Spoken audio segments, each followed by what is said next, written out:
आप सभी को संविधान और आरक्षण समर्थक चंद्रशेखर पटेल का जय लोकतंत्र, जय संविधान, जय भीम। जो बात हमारे संविधान में लिखी हुई है, आज संविधान के उस अनुच्छेद, उस भाग में जो कुछ लिखा है हमारे वर्ग के लोगों के लिए, अनुच्छेद 340 जो संविधान के भाग 16 में पड़ता है, उस पर आपको संक्षेप में मैं चर्चा करूंगा। संविधान का अनुच्छेद 340 राष्ट्रपति को ये पावर देता है कि वह एक ऐसे आयोग का गठन करेगा जो पिछड़े वर्गों की स्थिति परिस्थिति, उनकी दशा आदि का अध्ययन करके एक रिपोर्ट प्रस्तुत करेगा, और जो रिपोर्ट प्रस्तुत करेगा उस रिपोर्ट के अनुसार देश के अंदर नियम कानून बना करके उनको उत्थान और राष्ट्र की मुख्य धारा में आने, तमाम योजनाएं बना करके उनके लिए व्यवस्था करेगा, कार्य करेगा। ये राष्ट्रपति के लिए निर्देश है। दोस्तों, क्या ऐसी कोई व्यवस्था हमारे धर्म के किसी भी किताब के किसी भी श्लोक या किसी भी चौपाई में, किसी दोहे में लिखा है? तो हमें सभी धर्म ग्रंथों से ऊपर अपने संविधान को रखना चाहिए। जिस संविधान ने हमारे माँ बाप का काम किया हमारे लिए, अगर उनको हम नहीं समझेंगे तो ये हमारी बहुत बड़ी भूल होगी। वो यह वही भूल होगी जिस प्रकार से हम अपने माँ बाप को वृद्धाश्रम में कहीं छोड़ देते हैं, कहीं किसी मेले में छोड़ आते हैं कुछ लोग। तो ऐसे काम, हमें वो गद्दारी, हमें वो अवहेलना जिसके बल पर हम आगे बढ़ रहे हैं, देश की मुख्यधारा में आ रहे हैं, उसकी नहीं करनी चाहिए। मैं पूछता हूं, आप में से कितने लोगों ने मंडल कमीशन की उस 40 बिंदुओं, 40 सिर्फ सिफारिशों की रिपोर्ट पढ़ी है? शायद 5% लोग नहीं पढ़े होंगे।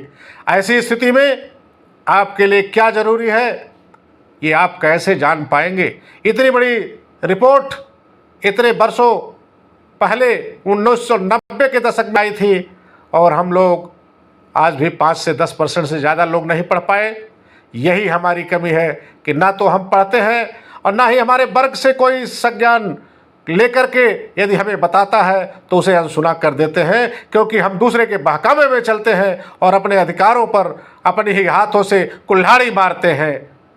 इसलिए आप मंडल कमीशन की रिपोर्ट की किताब, पतली पतली किताबें आती हैं, उसको भी खरीद कर पढ़िए या गूगल पर पढ़िए। जरूर पढ़िए, जरूर पढ़िए, जरूर पढ़िए। हमारे पिछड़े वर्ग के बच्चों के लिए छात्रावास यानी हॉस्टल, रहने खाने की मुफ्त व्यवस्थाएं होनी चाहिए, जो हमारे वर्ग के मेधावी बच्चों, आम बच्चों को भी पढ़ने लिखने के लिए छात्रवृत्ति आदि भी दे करके उनको आगे बढ़ाने का तमाम प्रकार की सिफारिश मंडल कमीशन में 40 पॉइंट का, 40 बिंदुओं पर 40 सिफारिशें की गई हैं।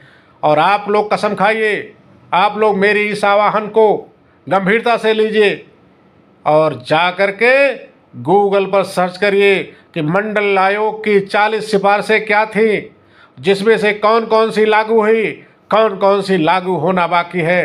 किसने मंडल कमीशन की रिपोर्ट लागू होने पर केवल एक लागू हुआ, दूसरा छोटा सा लागू हुआ, तो ये आरक्षण वाली व्यवस्था जब लागू हुई तो हमारे सरकार जिसने लागू की थी उस सरकार को किसने गिरा दिया, आपको ये भी जानने की ज़रूरत है। इस पर गंभीरता से विचार करना है, क्योंकि विचारधारा और मानसिकता ये हमें या तो आगे बढ़ा सकती है, और अगर विचारधारा और मानसिकता को अच्छी हम अपनी नहीं कर पाए और दूसरे की नहीं समझ पाए कि उसकी मानसिकता हमारे विकास के लिए, हमारे वर्गों के लिए क्या है, तो निश्चित रूप से हम अपने साथ, अपने वर्गों के साथ न्याय नहीं कर पाएंगे।